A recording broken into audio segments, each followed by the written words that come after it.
So, next is May 12.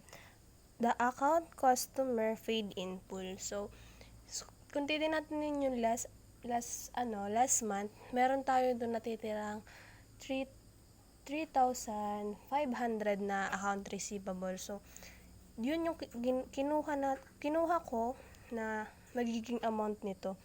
Na kasi dun, nung April 14, nag-bill ng 4,000, pero 2,000 lang yung nabayad, so may account receivable pa tayong 2,000. Then, nung April 20 din, nag-bill tayo ng 7,000, pero half lang nun yung nagbayad. So, yun yung kokolektahin dito. So, May 12 is, since nag-collect tayo is cash. Cash na worth 5,500.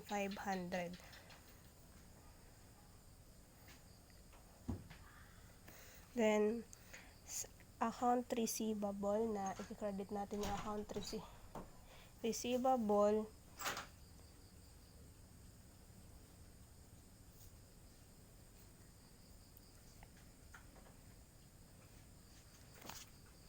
na 5,500 din.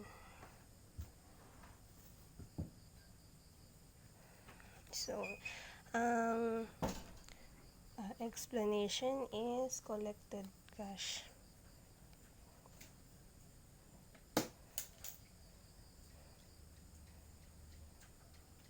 So, on May 12, there is an increase in asset, particularly cash. So, debit cash for 5,500. And there is also a decrease in asset, particularly account receivable. So, credit account receivable for 5,500. Explanation, collected cash. Next in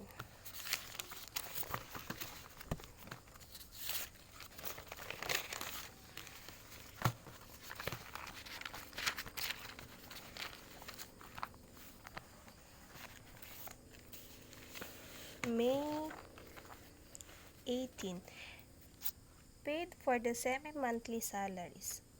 Ay, so, lagyan muna natin ng date, description, again, then debit, then credit. So, May 20 din, May 2020, then date. Since it is 18 na tayo. So, yun nga, ang sabi is, paid for the semi-monthly salaries. Walang sinabi na amount, pero kung titingnan natin sa past transaction, ang amount na ginagamit pag nagbayad ng salaries is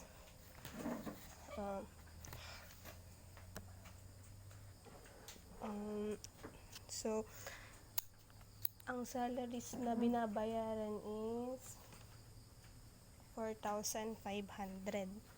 So, salaries expense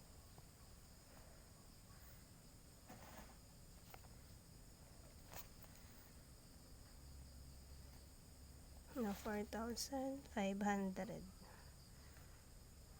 Then, since nag-paid is cash, 4,500. And explanation, payment for salaries. So, on May 18, there is an increase in expenses, particularly salaries expenses. So, debit salaries expenses for 4,500.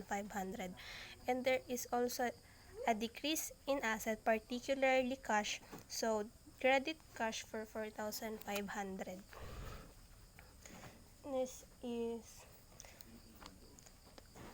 May 20. A summary of revenue should show a total of 7,500 for the driving lesson, but 1,000 is still uncollected. So, nakakollect daw ng ang revenue daw is 7,500. But yung 1,000 is hindi pa nakakollect, so babayaran natin. Yung cash is nagiging 6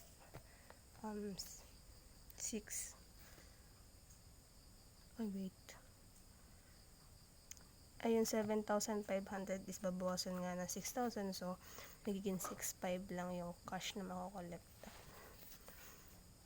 6,500. So may account receivable pa tayo na 1,000.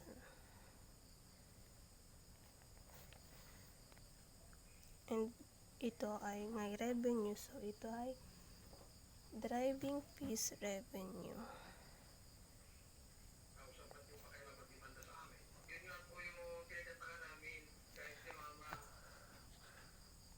Driving fees revenue na 7,500. Explanation, earned revenue din yung ginagamit ko. Revenue.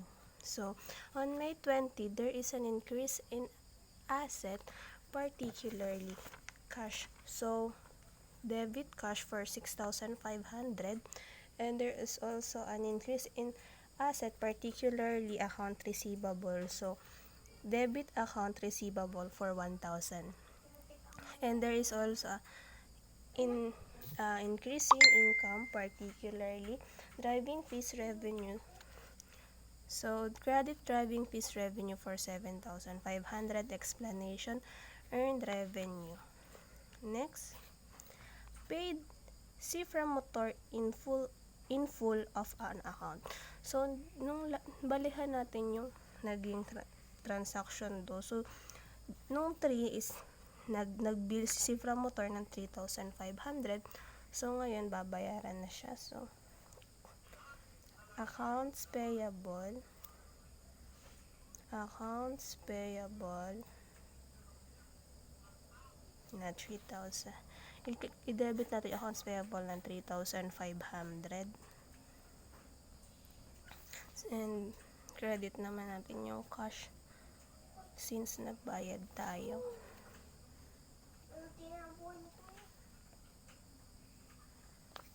And explanation, payment amount for amount owed.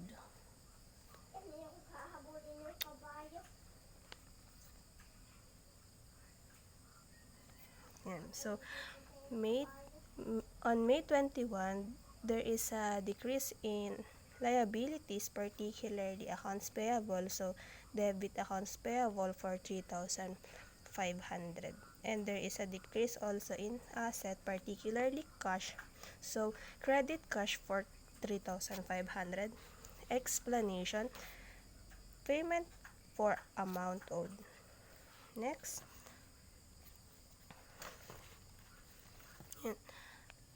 total boundary fees collected amount to 12,000. So, since nakakollect tayo is cash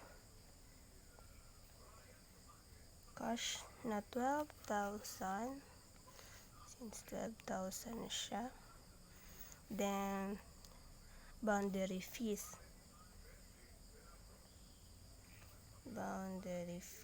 na 12,000 then.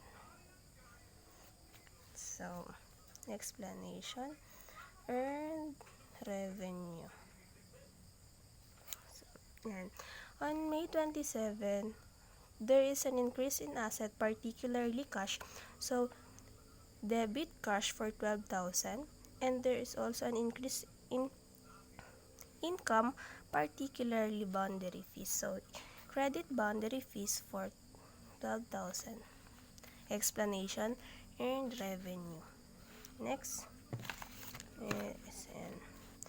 paid 4,500 for gas and oil and repair of taxi units for 2,500. So, tatlong, yan. 28, May 28. So, gas and oil expense again.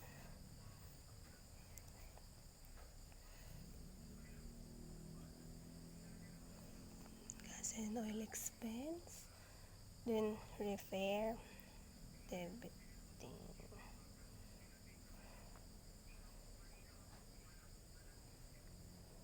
Then, since nagbayad is cash, credit si cash. So, gas and oil expense, sorry na, amount na, 4,500.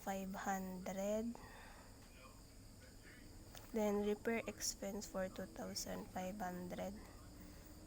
So, pagpa-plus lang natin siya, is, naging cash na 7,000. Explanation, payment for gas and oil and repair expenses. Okay, so last one, paid for rental and salaries. So, natatandaan naman natin na ang bayad sa rental is 7,000 nga, 7,500. So, rental expense na 7,500. Then, nagbayad din ng salaries. So, ang salaries diba ay 4,500. Salaries expenses na 4,500.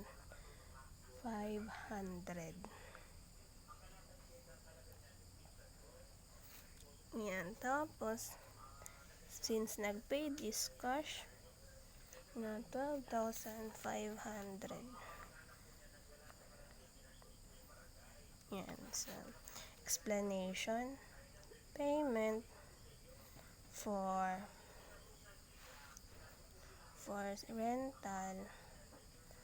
rental and salaries.